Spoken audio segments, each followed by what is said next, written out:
All right, welcome to another episode of the FitFam podcast. We've got Hillary, Ms.Olympia. And we have Doug, the Formulator. Welcome. We actually just got back from a cruise, a rock and roll cruise. It was really, got it. But it was really interesting. I mean, today's podcast is What's So Big About Muscle, talking about exercise and muscle. But wasn't it really interesting how many people that chose to exercise enjoyed things more and were more present and active? Yeah. It was pretty eye-opening, especially on this vacation more than others, I think, because you're surrounded by the same people over and over again. And so you got to know and see who was actually, really trying to get in some exercise before they went in and got some hardcore rock and roll in. And so, yeah, I agree wholeheartedly. And full disclosure, we're a little bit out of breath. We start every podcast with some push-ups just because, we want to look jacked when we're talking. It doesn't work. I feel like it works. I feel like since it's exercise, we need to be honest about that. Anyways, I thought it was really interesting. It was. And, before we get into our topic more, really, we talk a lot about your frequency, your vibe, and it attracts the same, right? Law of attraction type stuff. And it's true even in a place like that. We ended up at the gym, a couple times a day, and we met different people, and they were like, oh, wow, and ended up finding out they're in bands and everything. And we started migrating, or everyone started migrating into groups, and a lot had to do with how healthy you were and the choices you made, and you kind of find the same people in the same places and type thing. So it's really interesting. Very interesting. All right. What's so big about muscle? Boom. This is one of our favorite topics. Oh, I'm so excited. I say that every time, but this one's got me pumped. I'm really excited. So we use a fitness acronym. Those of you, this is your first episode. You have to go back and watch some of the others, but we use the acronym of fitness. FIT stands for Focused Intense Thought. And so we'll do things on the mindset and bring in experts, and we've done a few things on that already. And the N is Nutrition, favorite. And we're actually going to get into that a little bit today, but our previous podcast really went in depth. Nutrition 101, what to look for, the difference between the different types of macros and that. E is for Exercise. That's today. Boom, boom. And the S and S. Specific Supplementation. Absolutely. We're going to do some deep dives into that.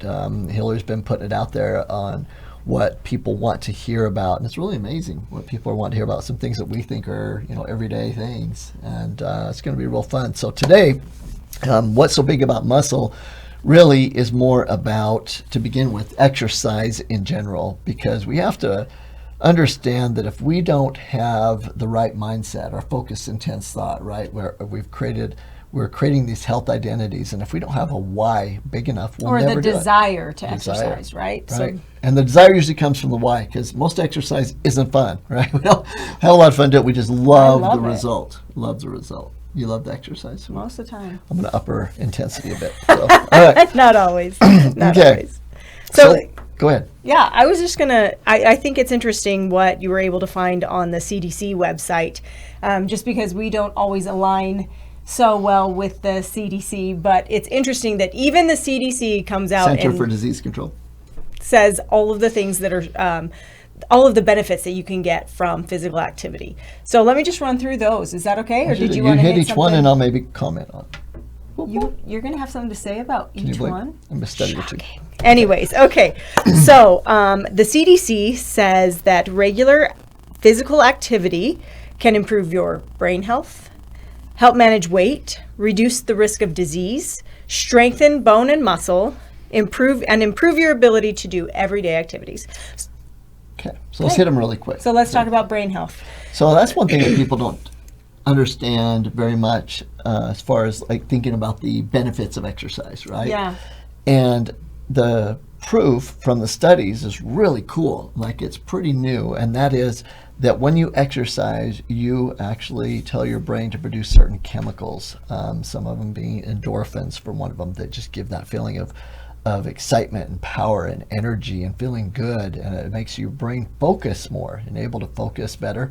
And there's some new studies out showing that some of the chemicals that are released from the brain while you're exercising and after have a lot to do with longevity of the brain. In other words, stopping the decline, cognitive function, dementia, Alzheimer's, reducing the risk of all of those things just from exercise and the chemicals in the brain, because the brain has to send the not just the chemicals, but also the nerve, the firing, if you would, right? Mm-hmm. Electrical activity to the muscles and to the body, and even in recovery. And so it remains active, and that activity improves the longevity.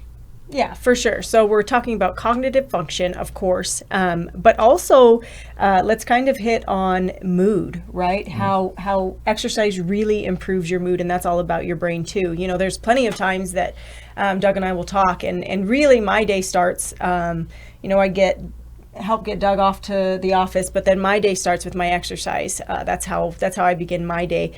And there's many times that, or sometimes that I put it on the back burner because I have so much to do, and I start working on those things, and then later we'll talk and he will know the days that I didn't get it in because my anxiety is higher. You know, I don't feel I feel less organized in my day if I don't start with exercise. So I think that's big. And it does mention that. It reduces your risk of depression and anxiety and can help you sleep better. Yeah, and it also comes down to, we'll hit it a little bit later about when you do it though, because there's arguments all the time, in my world especially, about when's the best time. The best time is when you do it consistently, because right. Hillary's body consistently is used to training aerobically in the morning. Right. And so those brain chemicals and the benefits from it, she's used to. And so if she doesn't get it in, then she doesn't feel, I'm used to training later. Absolutely. And so it's really more about consistency. Point. Yeah, that's a great point. So, okay, then let's talk about weight management. And this is interesting to me because it talks about 150 minutes a week of moderate physical activity, which could include dancing or yard work, just moderate physical activity, which you can achieve by 30 minutes a day, 5 days a week, can help you manage your weight.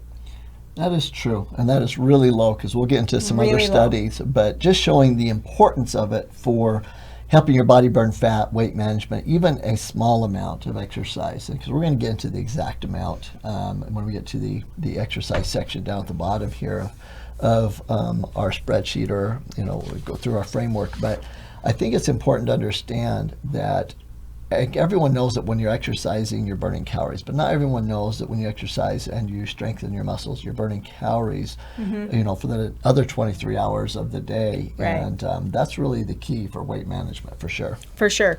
So there we go, weight management. And then it also talks about reduce your health risks. So it goes of disease. So it goes into cardiovascular disease, type 2 diabetes and metabolic syndromes, and then even into some cancers, which is just mind-blowing, you know? If you think about the highest percentage cancers for men is colon cancer. Mm-hmm.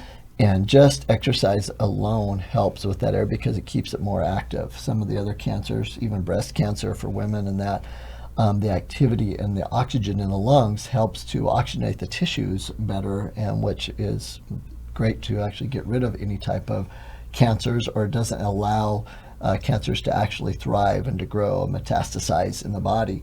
And one thing about exercise that's really cool when you're talking about disease risk is the top two diseases that most people talk to us about, right? Doctors and everyone around the nation, they say, hey, we want protocols for, it's usually heart disease and diabetes. Mm-hmm. And exercise reduces the risk of heart disease and diabetes dramatically. So then we get into the strengthening of muscle, obviously, and bone. And the bone one's cool. A lot of people don't know that. And the original study on that was done with tennis players. And tennis players that mainly focused, with one arm, and they did a bone density test, and they do a thing called a T-score. It gives you a number. It tells you the density of your bone. And they found that the arm that was used, their main arm, whether right-handed or left-handed, that the bone density was a lot higher, a lot thicker, if you would. The bone was more dense and stronger than the other arm. And so it came down to that when you exercise, especially strength training, that we're going to talk about, the strength of the muscle, the body says, hey, wait, there's pressure on this bone. We better do some more bone building, right? You have this little thing called osteoclasts and osteoblasts. They come underneath the bone to get rid of the old bone and put new bone in. And they work better at putting new bone in when there's pressure, because the body wants to work off of what you tell it is most important. If you're like, hey, there's pressure on this bone, the body's like, I better make it strong. Right. And so it's really cool. Really cool. And then, if you just get into it, and obviously, when you are exercising, you are improving your mobility in so many other areas of just daily life. From everything, from picking up a child to loading your groceries to bending down, gardening. I mean, exercise, extends into every area of our life. Yeah, and enjoying life, right? Absolutely. Not just the daily activities of work and all that, but go back to our little vacation, right? We saw people that had a hard time enjoying life. Yeah. Walking up and down the stairs, doing different things. That was very interesting because it was faster. So there's 12, 14 levels. You never really went down to one, but between level 3 and 12 were constant, right? And it was faster to just hit the stairs to get to where you wanted to than to wait for the elevators. And people were huffing and puffing going up. I'm talking just 2 flights of stairs. And that was mind-blowing to me. And it's about being present. I mean, really, we're talking about being able to be more present. Those people weren't able to be more present in the whole reason they went, to listen to the rock and roll music or be with friends or whatever reason they were there. And so exercise helps you be more present, helps you improve your presence for a lot of special reasons, and that was really cool. Really cool. So we're out of the CDC stuff right now, so we're done with that. But you did find this other study from the American Medical Association, which I thought was really cool. People who exercise vigorously for at least 60 minutes a day can reduce their risk of dying prematurely by 40%. Vigorously. Oh, that Zorro movie? Vigorously. Father, remember that? Do you see? So so vigorously for 60 minutes, what does that mean? Because if you look at the study, it talked about some aerobic, some anaerobic exercise, and I paraphrased this and really kind of broke it down to what they were saying. And that was, you got to get after it exercise. We're not talking when we're talking about the that. Vigorous. Yeah, we're talking about vigorous. We're talking about getting after it. We're a serious aerobic workout, HIIT workout that we'll talk about, strength training. So for an hour a day, going back to what you really need, that reducing your risk of dying, right, mortality by 40% for people that exercise vigorously for 60 minutes a day. And can we stand that for 1 second? Yeah, but I'm pretty sure I'm going to outlive you. Yeah. For sure with that. But anyways, the deal is that the key to understand the importance of that is really spend just a minute on. Okay? Let's go. Because any of you that have lost somebody in your life, especially people that you knew were going to pass away and you had those last few minutes with them, I think we've all had them, right? Yeah. Most of us have been around, whether it's a relative or someone. What you'd give for those extra minutes, right? If they had 1 more minute, 1 more hour, 1 more day, 1 more month, 1 more year, think about it. What would you give for that extra time? And this study from the American Medical Association, it actually improves your mortality, improves the length of time you're going to live, and 40% is a huge number. It's a huge number. And so just for the sake of being on this earth, let alone being present at a high level, but being here, you should exercise vigorously for 60 minutes a day. Absolutely. Well, okay. Okay, so let's go into different types of exercise, okay? Okay. So let's start with aerobic. Okay, it's aerobic exercise. So aerobic exercise is with oxygen. With oxygen, right? Using oxygen. So name some things. So walking, hiking, how about jogging? Jogging. So jogging, not sprinting. Not sprinting, jogging. We've got biking here, swimming, easy rowing. Easy rowing, things like that, skating, things like that. That basically where you could have somewhat of a conversation type thing, but oxygen has to be present the whole time, and then your body is building ATP. It's making energy with oxygen, so it's aerobic. It's using oxygen to help create energy. And I think that it's really cool to understand that that's very important for the body. And in the 80s and 90s, there was arguments which was better, the aerobic that we're talking about, or the other one, which is called anaerobic. I can't.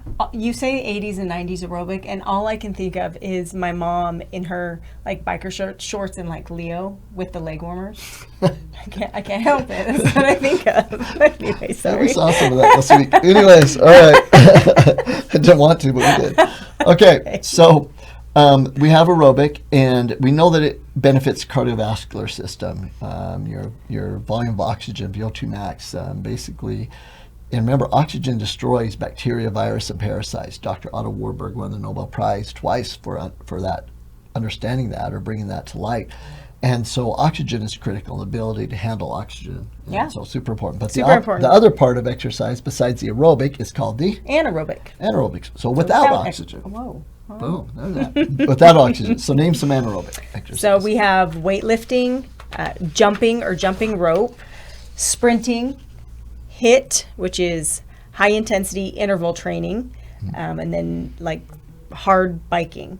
So anything where you actually could not keep a conversation with somebody, you more like grasping for that air. Yeah, and the muscle has to be under tension. If the muscle's under serious tension, oxygen can't get into the muscle. Think of the muscle as under tension, oxygen can't get in, versus not fully in tension the whole time. Oxygen can get into the muscle, so it can use oxygen to create energy. When oxygen can't get into the muscle, then it's anaerobic. So that's why we refer mainly to strength training or sprinting or things like that. Something you can't keep doing for a long period of time, because your body has to switch over to a different form of energy. And when it does that, it has limited amounts of that energy. And so your body has to keep coming up with phosphates to make more ATP, and it has a limited ability. That's why we get into nutrients later. There's things you can do to help with being able to perform anaerobic weightlifting exercises longer and get better on it, because we want to have more things present to build that energy when oxygen isn't present. So both are important. Both are important. But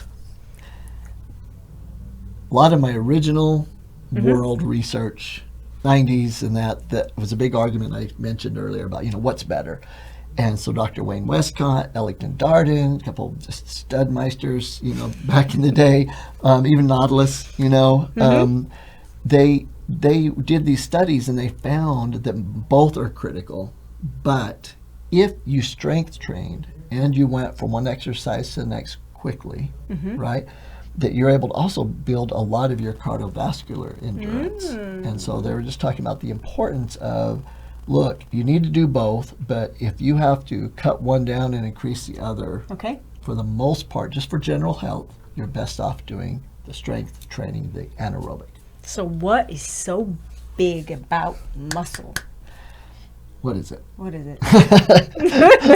Well, so muscle burns more calories, right? Yep. So that means that the more muscle you have, the more food you can eat. That's it. That's big for me. Yeah, and there are arguments about that. I was going to bring up exactly what that is, but bottom line is a pound of fat burns a heck of a lot less calories than a pound of muscle, a heck of a lot less. So you want that pound of muscle, but what's the big deal about muscle too? Think about it. I've many women that say, okay, yeah, I want to exercise and build muscle and do strength training, anaerobic, but I don't want to have big muscles. Right. I like the fact that they burn more calories, but the truth is that it takes up less room. That's right. Like 30%. Fat takes up more room than muscle. Yeah. So 30% more. So if you have a pound of muscle and a pound of fat, the fat takes up 30% more room. So you actually lose the size. That's why we have such a deep, deep respect for natural bodybuilding.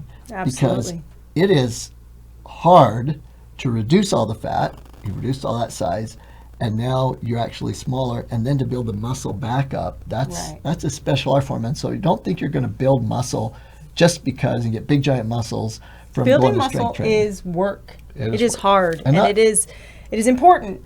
But I think most people need to understand that you're not going to go into a gym and lift some weights and all of a sudden have this big muscle and not know how to dress for your figure or something like that. Muscle is hard to build. It is, and you don't have to build large muscle. No. Right? We're talking about you do need to build strong muscle. Yeah. And that strong muscle will be shapely.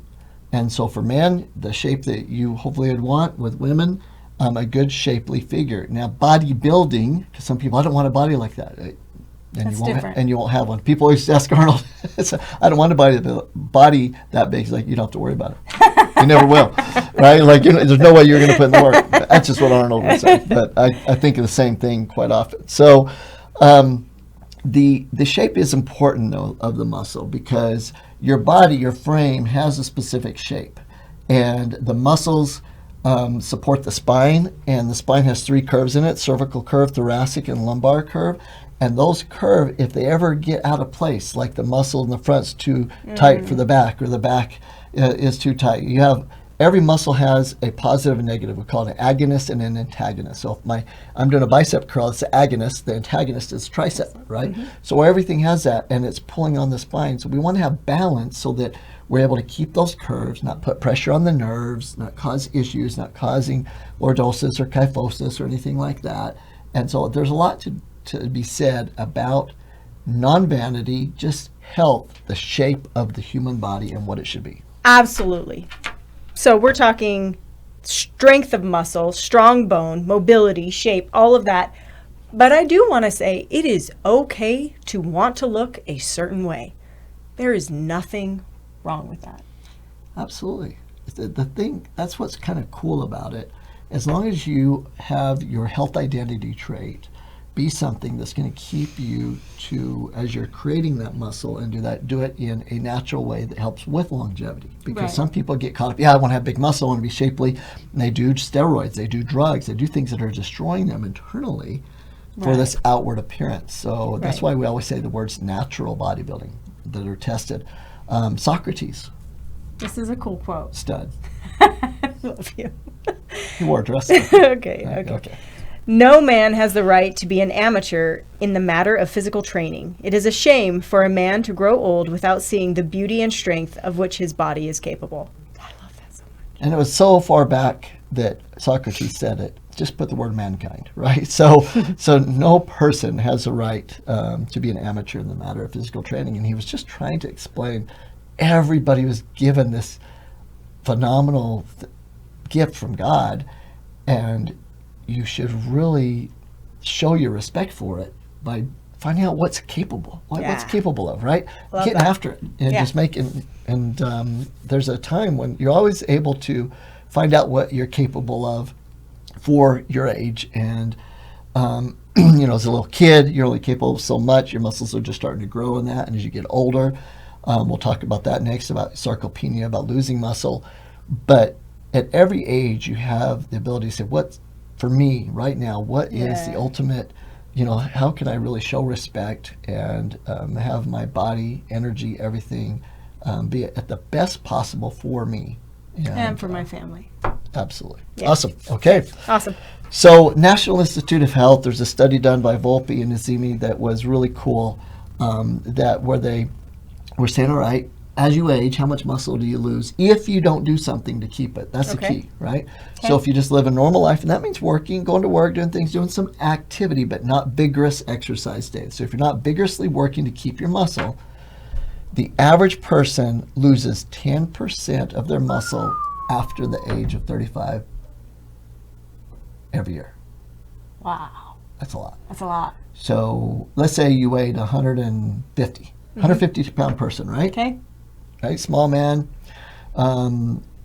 Basically, 80% of that is muscle. So 80% of 150 is 30, right? So we have 30 pounds, 120 pounds of muscle. If you're a 150 pound person, it's 120 pounds of muscle, right? Mm-hmm. And you're losing 10% of that every year. 10% of 120. That is so wild. 12 pounds. Let's say you do a little bit more than just go to work or work around the house.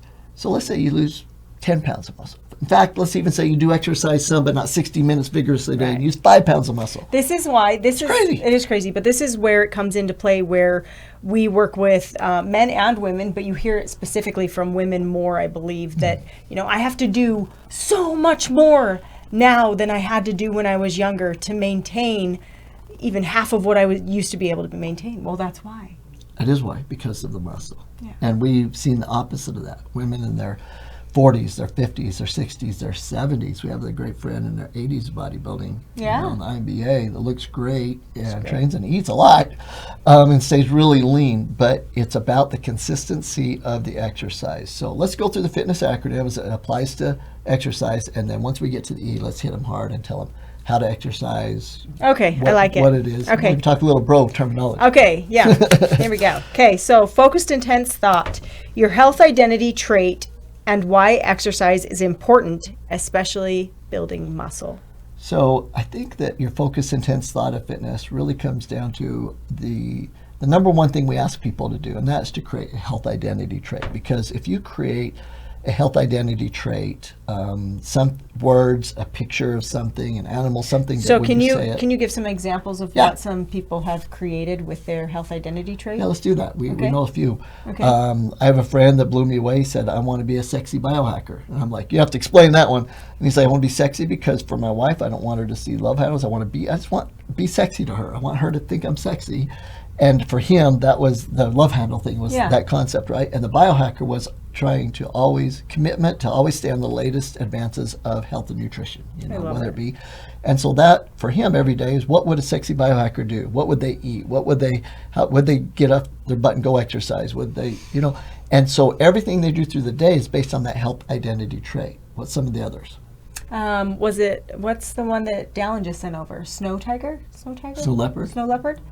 That was cool. Yeah, that was, and he listed all the traits of a snow leopard, and then the strength and the courage and the agility, which So comes to cool. the fitness part, right? Like, I got to be active, I've got to be strong, I got to be able to jump high. So his big thing, Yeah, and some people pick like animals or like a butterfly, a plant, and they really do the research behind who and what that animal or plant does and is, and then they kind of create their health identity behind it because that's also how and who they want to be. Absolutely. There's also plenty of people that use characters in movies. Yeah. That it can be something that you identify with for your health identity. One of our clients is like a celestial Kobe. He loved Kobe Yeah. because of his intensity, but a celestial Kobe because he wanted the spiritual Yeah. side of it. So he made up a person, like took Yeah. Kobe, but then made Really a, cool. a What's person. yours? Mine is the Zane Warrior. Explain it. Well, there's this bodybuilder named Frank Zane, only dude to beat Arnold Schwarzenegger when he's my size. It's like small, whoop, but muscle. I mean, your size. A little bit bigger muscle. A little Yeah, bit. right. So, but he beat Arnold, and others. He had a perfect shape, right? And so that's my fitness, right? As far as looking at that. And then the warrior comes to Bruce Lee talking about it's better to be a warrior in a garden than a gardener in a war. And just for me, it means being prepared. love that so being much. prepared to be a protector, a patriarch, a provider. And I think that, so to me, it's like, what would a Zen warrior do? What would they eat? How would they act? How would they exercise? How, just overall, what they would be. What's So yours? mine has differed throughout the different years of my life, and right now I am actually working on a whole new one because I'm in a different era of my life. And so I need to kind of reevaluate exactly what my health identity trait is, because I also like it to it's going to lean into every aspect of my life, right? And, my kids are all gone. They've grown and left me. It's like, come back, y'all. Come back. I'm a mama. I raise kids. That's what I do. But no. So I'm in a little bit of a different place. So we're working on that. Something that I've used in the past because I found it difficult because I am also a professional bodybuilder. I found it difficult to be able to separate my nice human side from that. Bodybuilding, be Competing, aggressive and competing. compete, get after it, and really want to win. So for a long time it was Hella, Hella from Hillary. Hella Hillary, yeah, because she was, from Well, and even like if you think about it, Miss Natural Olympia, that's a health identity trait if you wanted it, meaning Right. because you've got drug testing, so you have to do it naturally. Miss Olympia, how do they live? What do they eat? And so there's a lot of things that I think it's been for you. For sure. But I've also been really inspired by all of the new ones that we have coming in daily. And so I am going to get mine. I'm changing mine. Yep. And I'll let everybody know because it's going to be real good. That's the focus intense thought. Okay, focus intense thought. Now, Nutrition. Nutrition. So with the nutrition, it's critical. I always tell, especially young people that are really eager to get into the gym, right? They go weight lift and, they're maybe in sports, girls and guys, but mainly the guys a lot. Like, Yeah. I'm going to go work out, I'm going to get huge, and I'll spend an extra hour. I'm like, do 10 more sets, I'll do it. It's my favorite You know? because it brings me back to when our boys were in the gym. And I'd always Yeah. tell them, say, okay, are you building muscle in the gym, doing your bench press? Yeah. No, you're not. You're not building an ounce of muscle in the gym. Zero. You're breaking those down. You're tearing them down. You're tearing. That's our job, to go to the gym, is to tear muscle. Right. And there's only 2 times that you actually build muscle. When Once is it? during sleep and Y'all need your sleep. eating the right calories, food. Food. So your food and your sleep are the most critical factors after you've tore. Let me tell you something. I did not build a whole lot of muscle on this cruise we went on because I was listening to some rock music until 2 in the a.m., Douglas. Yeah, So we're at the gym twice a day usually.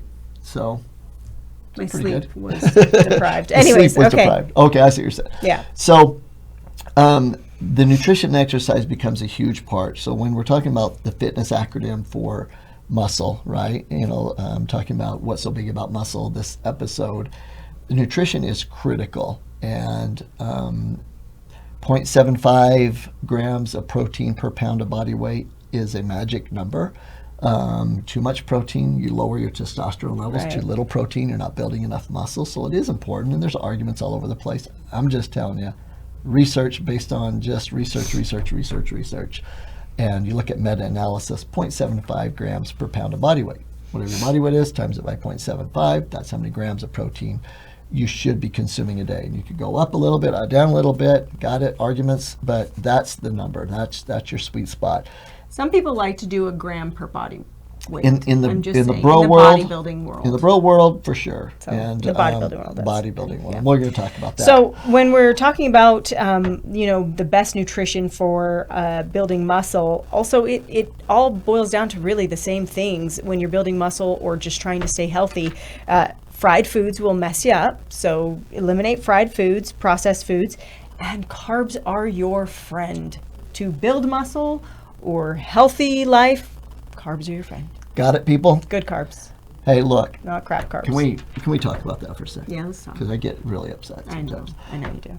All right, so we've worked with a lot of athletes, and athletes are a different breed because it's like a race car. Any little thing is off, you see it. In normal life, all of us normal people, not pro bodybuilder, but in normal life, we don't see the difference as much. We're like, oh, we're losing weight because we're on the high protein diet or the keto diet, the high fat diet, or all that. And I'm going to get a lot of hate from this, but Yeah, that's be okay. careful. That's all right. So basically, the deal is, she doesn't like that very much. I'm okay. Is that carbohydrates are critical, and we've had people that went on super high protein, high fat diets in the bodybuilding world for a couple of seasons, came back, right? Right. I've had professional basketball players in the NBA go on the super extremely high protein or high fat or high protein fat diets, got off carbs, came back. Because at that level, it was basically impossible for them to compete at the levels needed to get the body in the exact shape it needs if they're not eating carbohydrates. So carbohydrates are your friend. The problem with the world today is that the tobacco companies and the big food industries that the tobacco companies bought, General Mills, Kraft, and all those people, they're out to have you eat the wrong types of carbs. So the healthy grains, your berries, your vegetables, those are the things you should be consuming, and quite a bit of them. And if we're just talking muscle and strength and burning of calories, they are your friend. It's the high glycemic carbohydrates, the processed carbohydrates, the white candies, flour, the sugar. the sugars. Those things do the opposite. They make your body store fat, right? Right. They cause a lot of issues. So the right type of carbs, best Refer friend. to Nutrition 101 podcast. Boom. Anyways, Got it. okay. Eat. Now, exercise. Types of training. So, full body versus body part per day. How often? We're going to get into all of this real quick. Let's right? do it real quick. Okay. Okay, so let's do this. Okay. Exercise. Let's talk first about 60 minutes a day. Okay. So commit to 60 minutes a day. How much of it should 60 be? minutes a day, how many days a week? I would say 6. What do you say? 5? I would say 5. Okay, let's go 5. Okay. Okay, 5 days a week, 60 minutes of vigorous exercise a day. All right? Now, here's a good question. Can you split up 30-30? Yes. Can you split up 15-45? Yes. Can you just do what you want? Yes. 60 minutes of vigorous exercise. Personally, I would be more of the 45-minute of strength training, like that's a mandatory, and then you do 15 of aerobic, and if you feel like doing more and you get 20, 30, 40 of aerobic, great. But you get like at it. least the the 15 in there, right? Yeah, I love it. That's a jump up from my 9. I know, I'm proud of you. Thank you. I think it had something to do with that basketball game you played in other groups. Yeah, we'll talk about it. Okay, we'll talk about that later.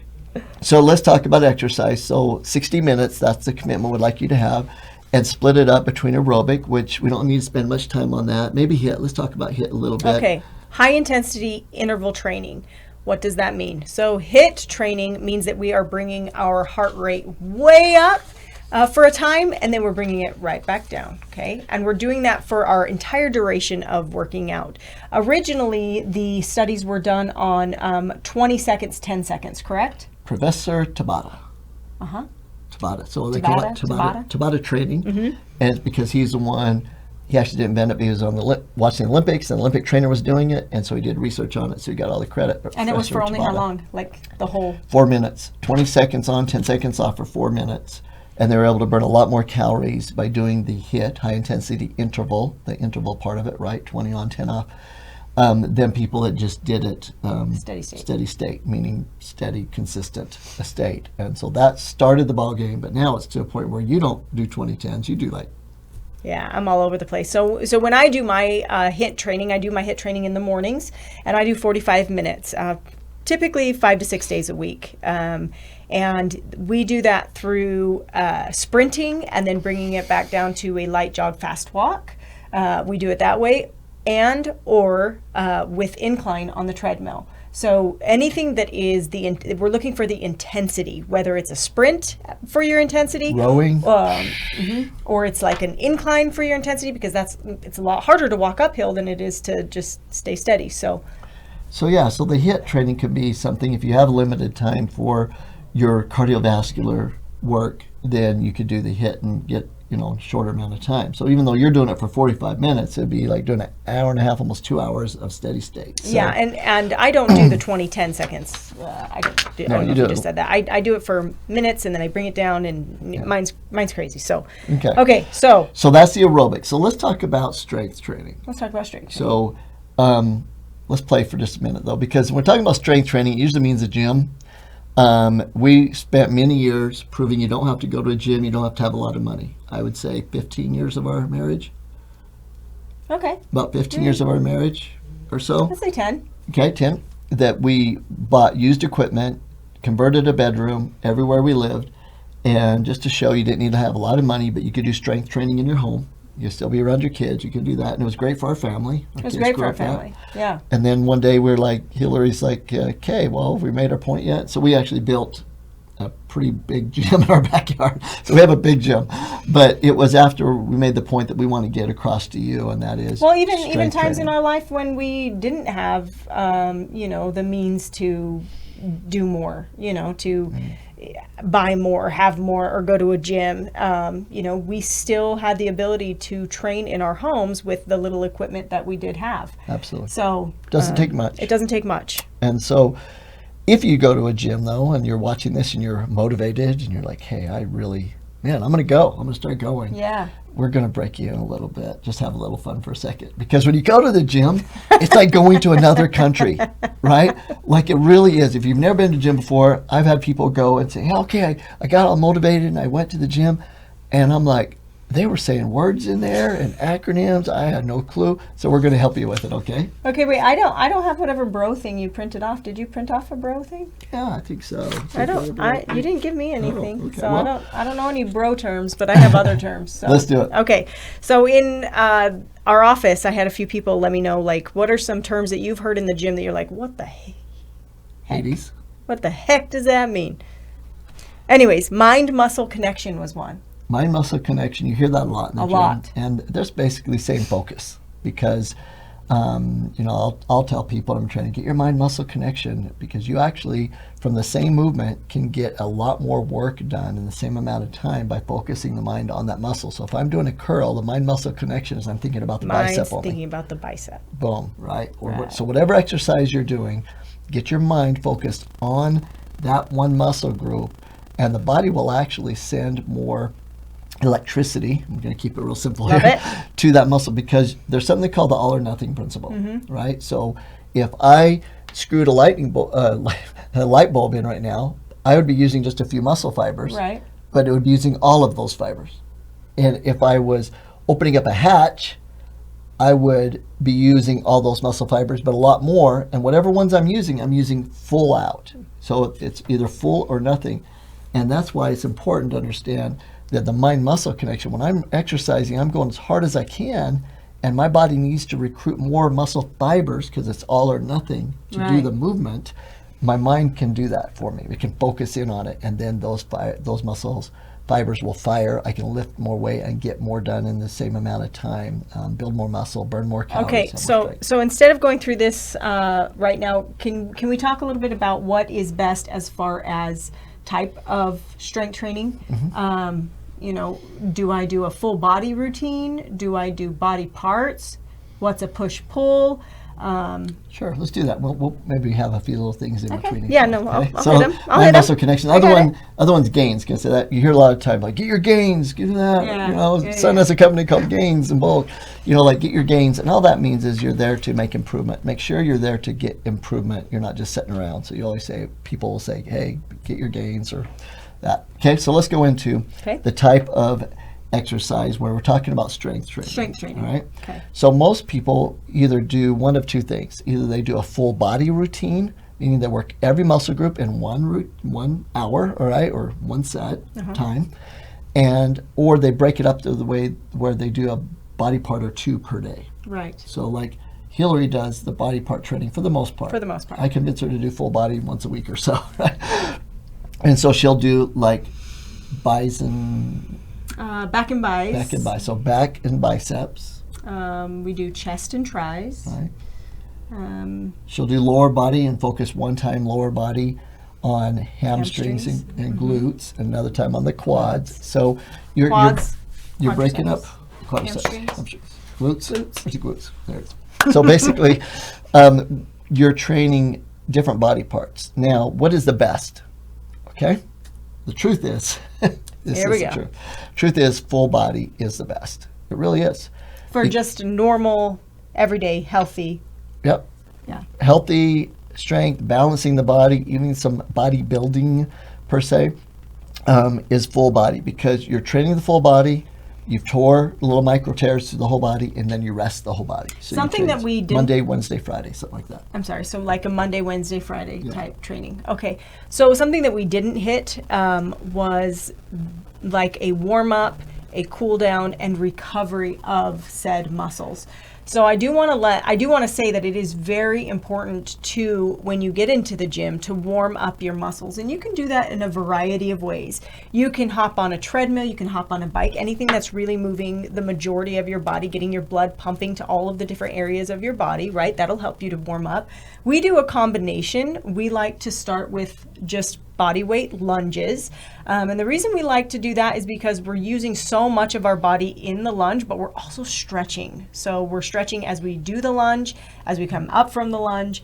And then also, you can, instead of doing something like that to get warmed up for your exercise, you can do really lower weights of whatever you're training to get the muscles warm. For example, if I'm going to do a shoulder workout, well, then when I get in there, I pick up 5s and I just do some, lateral raises. We do some military, just anything really low weight, a little bit higher reps to just warm up the muscles. Absolutely. And I think that really is the warm-up that is most overlooked when you're working out with weights is you should do pretty much everything you're going to do it first thing as a warm-up. And if you're in a gym and you can't go do all the exercises you're going to do, at least do the first 2 or 3 Push-ups. exercises and do them lightweight.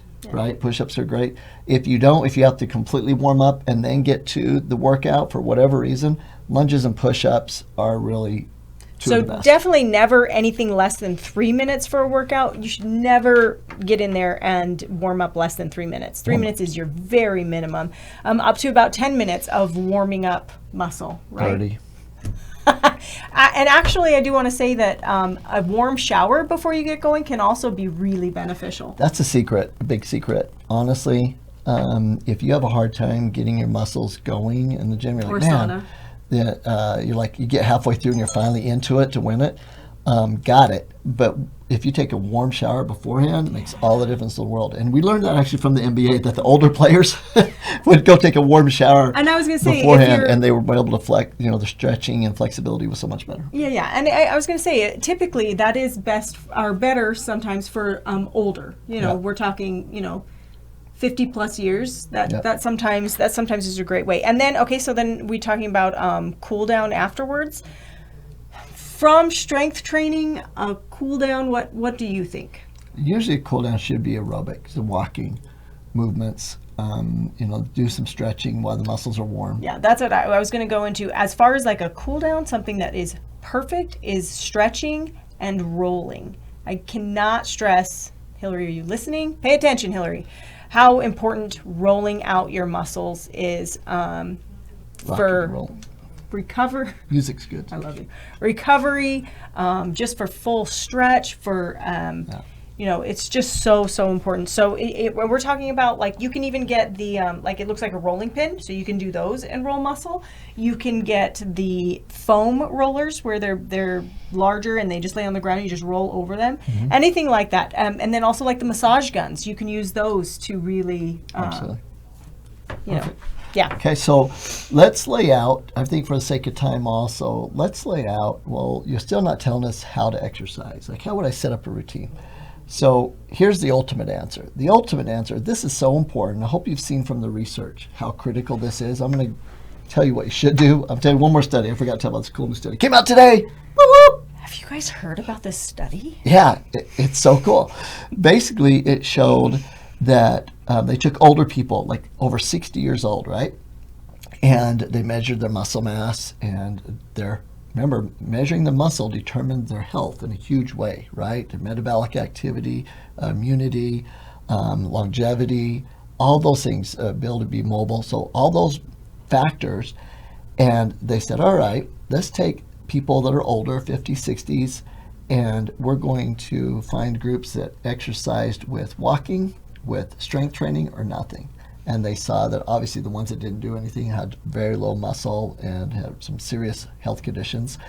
And the ones that exercised with weights, did strength training, was the best group, okay? And they measured their muscle, and then they went to youth. So we're talking about 20 to 30, 20 to 35-year-olds. And they found that the people that were older, 50s, 60s, 70s, actually had more muscle, right, if they exercised with weights, than the younger people that didn't exercise with weights, that were sedentary. So you think, well, as you get older, you lose muscle and all that. No, if you quit exercising, you lose muscle. There you go. And that's really key. That was a cool study. That's a really cool study. Today.